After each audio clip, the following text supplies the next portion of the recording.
क्या आपने कभी सोचा है कि जब एक घर की चारों बहुएं एक साथ विद्रोह कर दें और घर छोड़कर चली जाएं, तो उस घर का हाल क्या होगा? यही कहानी अब आपको बांधकर रखेगी, क्योंकि ठाकुर जी और चाची जी की हालत ऐसी होने वाली है कि वे सोच भी नहीं पाएंगे। सब कुछ शुरू हुआ उस सुबह से, जब घर में हलचल मची हुई थी। पराठों की खुशबू की जगह तकरार की चुभन फैली हुई थी।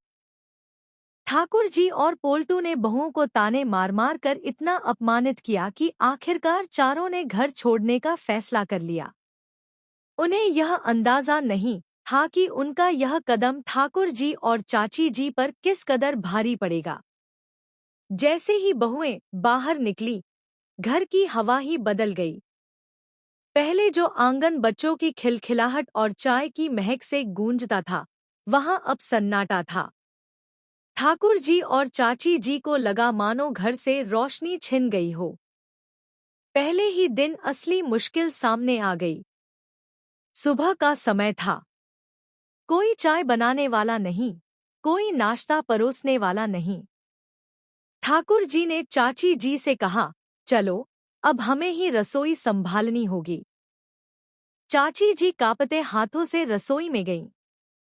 बर्तन ऐसे लगे जैसे उनसे बदला ले रहे हों। झाड़ू पोछा, आटा गूंथना, सब्जी काटना, इन सब कामों में दोनों की हालत खराब हो गई। एक दिन में ही वे समझ गए कि घर चलाना आसान नहीं होता। लेकिन असली कहानी तो यहाँ से शुरू होती है।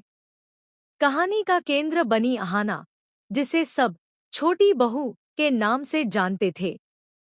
अहाना ने हमेशा अपने ससुराल की इज्जत की, सबका ख्याल रखा। लेकिन उसके पति अर्जुन ने हर बार उसकी बातें गलत समझीं। जब भी अहाना अपनी राय रखती, अर्जुन भड़क उठता। पिछली बार तो उसने गुस्से में कहा, तुम मेरी बात क्यों नहीं मानती? घर के बड़ों से बहस करके तुम्हें मिलता क्या है? अहाना ने इस बार चुप्पी तोड़ दी।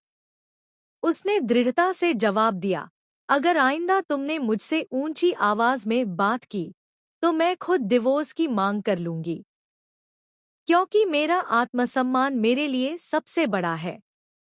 अर्जुन सन्न रह गया।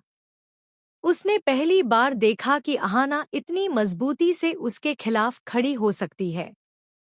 इसी बीच अहाना को एक बड़ा राज पता चला। उसकी सास दुर्गा देवी की एक अधूरी ख्वाहिश थी, बाबा विश्वनाथ के दर्शन करने की। लेकिन परिवार की जिम्मेदारियों और रुकावटों ने उन्हें कभी वहां जाने नहीं दिया। अहाना का दिल पिघल गया। उसने तय किया कि